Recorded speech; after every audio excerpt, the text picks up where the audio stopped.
Namastê, muita paz a todos. Sejam bem-vindos aqui em nosso espaço em Limeira, né? Para mais esse nosso encontro. O que a gente vai abordar hoje é um tema bastante interessante nos nossos dias atuais. Mude sua vida sem medo. Né? Então vamos conversar sobre isso.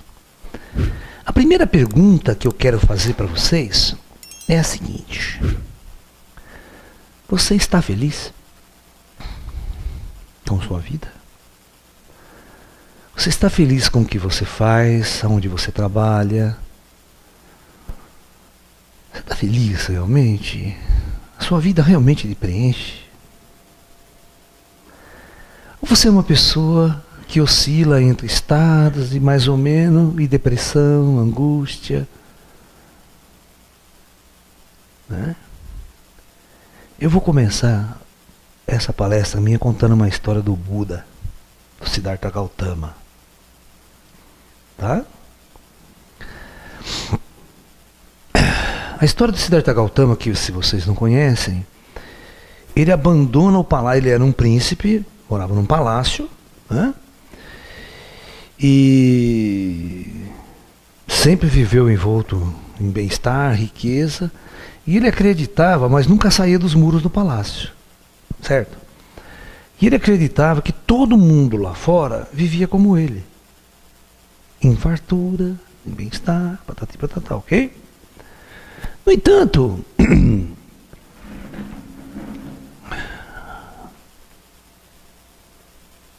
quando ele descobre, né, quando ele começa a fugir do palácio, ele foge do pai dele escondido para ver o mundo de verdade lá fora.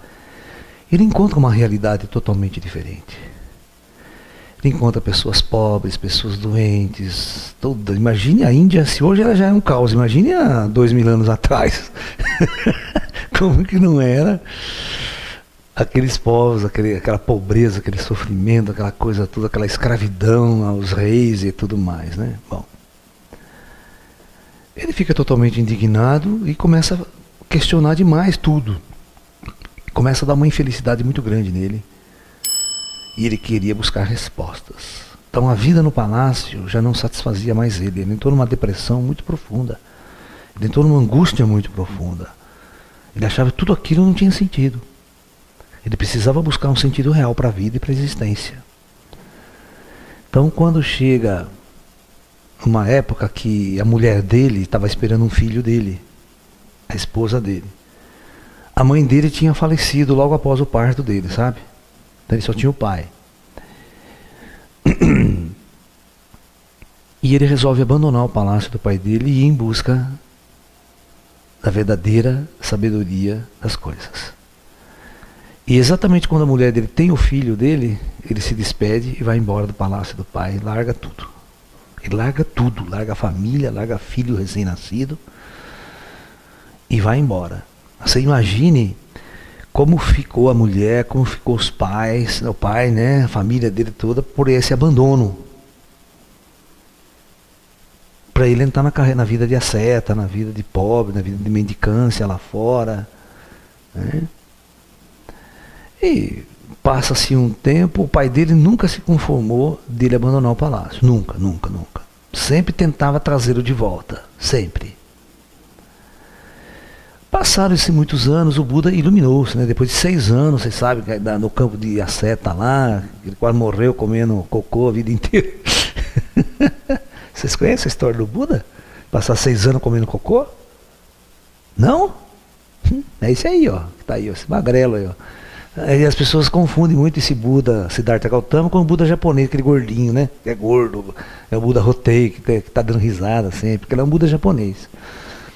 Né? O Siddhartha Gautama, né, na época da iluminação dele, se ele pensasse 35 quilos era muito. Bom, mas o que eu quero chegar, o ponto que eu quero chegar, eu vou passar por cima dessa história toda tal. Ele já tinha sido iluminado e estava andando, pregando para a China, né? E um belo dia ele estava passando próximo ao palácio do pai dele, de novo, né? E o pai dele, né, porque queria que o Siddhartha abandonasse aquela vida e voltasse para o palácio. E neste dia, o tio dele, o tio do Siddhartha, que é irmão do pai, estava visitando o palácio, que também, né, tinha feudos, tinha riqueza, aquela coisa toda. E esse tio foi o que treinou Siddhartha nas artes da guerra, você está entendendo? Na arte da cavalariça. Então ele era um cara muito respeitado por Siddhartha. E o tio, e o pai dele falou assim pro irmão, né, falou, olha, vai lá, né, tenta trazer o Siddhartha de volta para casa. Convence ele a voltar para o palácio, ele gostava muito de você, te respeitava muito. Né? E lá vai, o tio promete, não, vou trazer o Siddhartha de volta, pode deixar que eu vou trazer ele de volta, vou convencer ele a voltar para o palácio. Só que ele já tinha iluminado, já era outra fase. Não era aquela fase de asceta lá no campo de martirização da carne. É campo de mortificação da carne onde ele vivia. Era terrível. Aí, o tio dele vai com a comitiva, só que ele está num vilarejo muito pobre, pequeno lá, né? E o tio não quer entrar, não quer se misturar. Então manda um emissário chamar o Buda para encontrar com ele, né? O emissário chega lá, o Buda fala, não vou não, ele quer falar comigo, não tem nada para falar com ele. Se ele quiser falar comigo, ele que vem até mim. O Buda já fez isso para o cara entrar mesmo e se misturar com toda aquela pobreza lá que estava ali, né? O tio tinha prometido, então ele acaba entrando, né? Vai. Chega onde o Buda está, uma casinha simples, um lugarzinho simples, que ele estava lá sentadinho, né, e tal. Aí o tio entra. O tio entra, ele recebe o tio com o maior carinho, né? Ô, meu tio, como é que o senhor vai? O senhor tá bom? Abraça ele. Senta aí, vamos conversar. Bom, aí começa a ladainha, né? Ô, Siddhartha, larga dessa vida. Volta para casa. Sua mulher tá lá, seu filho tá lá te esperando, né? Tem um reino para você, né?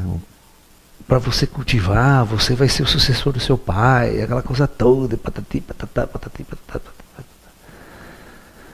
meia hora de ladainha, né? Aí o Buda quieto, não falava nada. Aí ele falou assim, tá bom, meu tio, o senhor me convenceu, eu volto agora mesmo com o senhor para o palácio do meu pai. Porém, o senhor vai ter que responder uma única pergunta para mim. E a resposta a essa minha pergunta tem que ser sim. Só que você não pode mentir para mim, porque eu leio o seu coração. Tá bom? Tá bom. Não pode fazer pergunta. Foi a mesma pergunta que eu fiz para vocês quando eu comecei essa aula aqui. Você é feliz? Ele conhecia bem o tio dele, né? Sabia que vivia entre depressões, angústias, né? Como todo ser humano vive, né? Não existe um ser humano na Terra que possa se dizer realizado e feliz. Ele passa por momentos de alegria, mas a depressão é 90% da vida dele.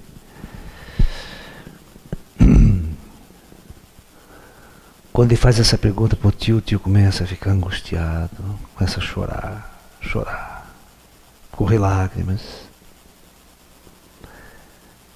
Porque você não tem noção do que é estar sentado na frente de um iluminado. Você não tem noção dos espíritos que estão em volta, de uma força espiritual inimaginável. O arquétipo de vocês está muito voltado a Jesus Cristo. Imagine você sentado na frente de Jesus Cristo e Jesus faz essa pergunta para você.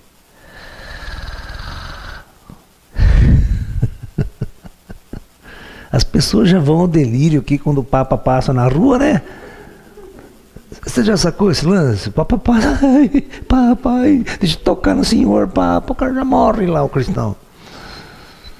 Você imagina se fosse o próprio Jesus Christ, né? Vocês estão entendendo que tem um feeling todo aí. Então o tio ficou tão angustiado com aquela situação, levantou-se, foi lá fora e mandou toda a comitiva dele embora. E a partir daquele dia tornou-se um dos maiores seguidores do próprio Buda. Onde o Buda ele ia atrás. Era terrível a história. Se vocês forem ler depois a vida do Buda, ele convence o pai dele, toda a família dele torna-se discípulo dele. Mas ele não volta para o palácio. Tá? Entendeu? E vocês têm que entender que, embora ele vivesse uma vida de mendicância, andando para baixo e para cima, o pai dele nunca deixava fartar nada para ele. Você está entendendo? Não é uma coisa assim que ele era porque ele não curtia mais as coisas do palácio. Mas o pai e a família dele sempre estavam ali dando apoio para ele. E o Buda morre com 85 anos de idade, né? Quanto tempo ele não prega? Ele se ilumina aos 36. Jesus, a história de Jesus, ele, dos 30 aos 33 só. 3 anos de pregação. E tem toda essa história. Agora imagine Buda, que pregou mais de 40 anos da vida dele. Quanta história, quanto ensinamento, quanta luz não tem que as pessoas desconhecem. Não é? Então esse fato, por exemplo, eu inicio a palestra de hoje. Você é feliz? Então o que realmente falta para você ser feliz e realizada? O que o Buda oferecia para as pessoas? O que ele oferecia para as pessoas que começaram a segui-lo?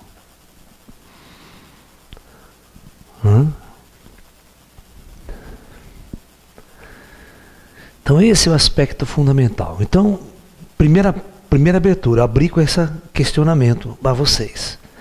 Então agora eu vou descrever aqui o que é a vida de vocês.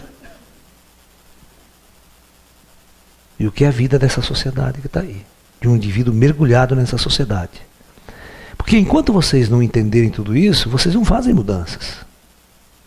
Vocês não se transformam. Vocês não param de fumar. Enquanto vocês não se convencerem interiormente que precisa uma mudança, que o que você bebe, o que você come, o que você vive é fruto de uma propaganda que fizeram em sua cabeça, que colocaram aí dentro. Né? Porque as pessoas precisam vender alguma coisa para o sistema, precisa vender cigarro para você, precisa vender bebida, precisa vender cerveja, precisa vender brama. Entendeu? Então ele cria um truque na sua mente de que você necessita. A sociedade ela está criando o tempo todo necessidades para vocês. Necessidade que não é preciso, vocês não precisam disso. Isso é a escravidão do sistema de consumo. Né? Vocês já viram propaganda da Casa Bahia? Liga, agora é só nesse fim de semana, hein? É só amanhã, você tem que ir lá correndo porque tá barato, é só amanhã. Se você não for, se lascou. Então você vê como ele cria a necessidade de você ir correndo lá, não, você tem que ir lá, você tem que comprar, olha, o liquidificador tá barato, tá mais de lavar, então tá explodindo de preço. Você vai semana que vem é a mesma coisa, merda, né? É ou não é verdade o que eu estou falando? Então vamos lá. Vamos começar. Por que mudar, né? Então a primeira pergunta, por que?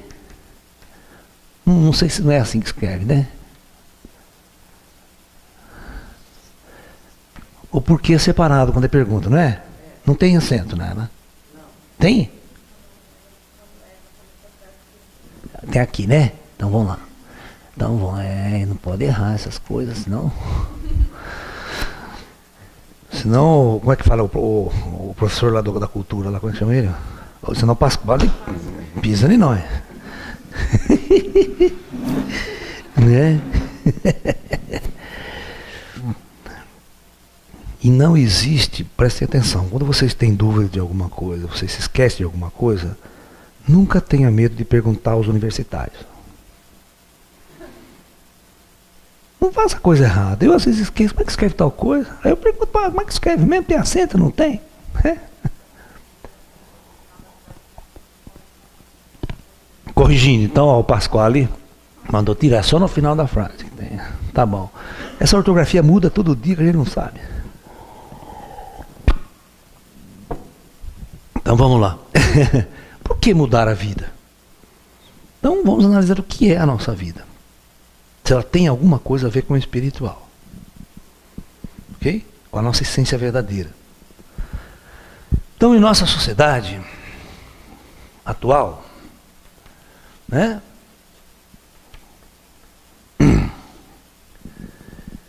nós somos, desde criança,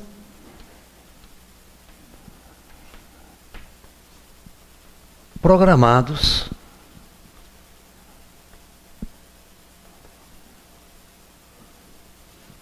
por ideologias. Eu vou criar para vocês uma ideia de que a mente da pessoa ela é exatamente como um poço.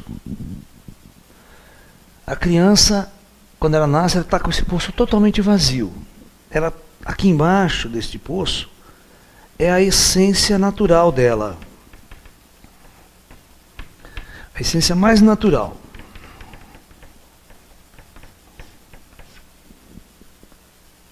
Ok? Então, essa pessoa,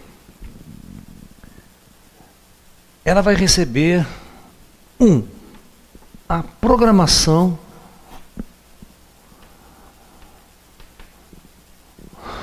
ideológica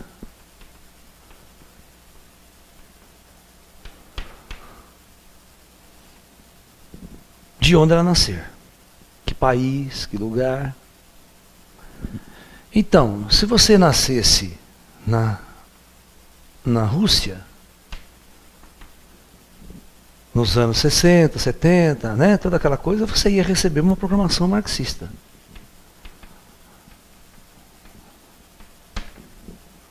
Que a gente chama de esquerda. Né? Aqui no Brasil, todas aquelas bandeiras vermelhas na rua, tal, Lula, não, contra o golpe, isso aí que vocês estão assistindo na televisão, tá? Ok? Então, se você nasce nos Estados Unidos, né, você vai receber uma programação que a gente chama de capitalista, né? Perfeito? Então essa é a chamada programação ideológica social. Você recebe uma programação, uma filosofia social de como você vai viver na sociedade, em sociedade. O que a sociedade vai oferecer e o que você vai fazer dentro dessa sociedade, como você vai viver dentro dela. Então é uma ideologia montada, construída a partir de uma instituição que é o governo, que é todas as escolas que você vai frequentar, desde o primário até a universidade, ela está dentro de uma política ideológica. Ok? Então, essa programação ideológica, então, aqui quem vai programar você são as escolas, que tem, na verdade, o quê? O currículo do MEC. Como é que é? Pátria Educadora. Agora, né? Agora vocês estão acostumados a pátria educadora, é coisa do...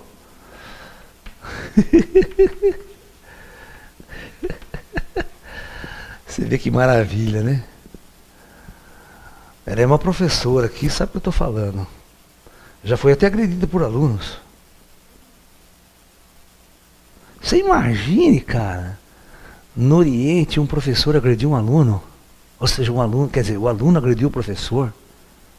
Os negócios que cortam a cabeça dele com a espada. No dia seguinte. Né? Não sobra mais nem nada do aluno. Acho que os próprios alunos são capazes de linchar o aluno. Porque no Oriente existe um culto ao professor. Sabe? O professor é honesto. Se curve a ele sempre. Você sabia que no Japão, no imperador japonês, ele é a figura máxima no Japão. Ok? Mesmo durante a Segunda Guerra, o imperador sempre foi o cara que mandava. Agora não, agora o imperador é uma figura como na Inglaterra, né? Não manda nada o rei. Quem manda é o parlamento. Né? Fica lá só para figura de ostentação, andar naquelas carruagens e fazer esse monte de bobagem que não serve para nada. Né? Entendeu? Então, e no Japão, todo mundo, todos, é obrigado a se ajoelhar, a se curvar na frente do imperador. Só uma pessoa não faz isso. O professor. Nenhum professor se curva na frente do imperador. Ao contrário, o imperador se curva na frente do professor. Por quê? Porque essa é a verdadeira cultura. É cultuar os mestres. Aqui não, que os alunos hoje em dia nas escolas de periferia saem arrebentando, batendo em todo mundo. O professor é um coitado. Além de ser subjugado com salário e tudo mais, né? Mas vai ver na Coreia como a educação é tratada, na Coreia do Sul. Quando tem exame do Enem, por exemplo, o Enem lá, feriado. Todo o mercado fecha, tudo fecha. A polícia escolta os alunos para a universidade. O serviço de ônibus, metrô, é só para os alunos que vão fazer exame. Tudo é voltado para a educação. Tudo é voltado para a educação. A educação é mega valorizada. Entendeu? Lá, um aluno na Coreia estava atrasado, ficou preso no trânsito, atrasado para ir fazer o exame do vestibular, do tipo Enem dele lá. A polícia escoltou ele com moto. Viu que ele estava lá, não, abriu o trânsito, tudo pega a moto, abrindo o trânsito para o aluno ir com o carro dele chegar na escola. Vocês terem uma ideia. Né? O aluno brasileiro, ele acampa 3 dias antes para ter show de rock. Mas chega atrasado no exame do Enem. Perde hora para o exame do Enem, né? Mas show de rock, ele fica 3 dias acampado lá na porta, cara. Né?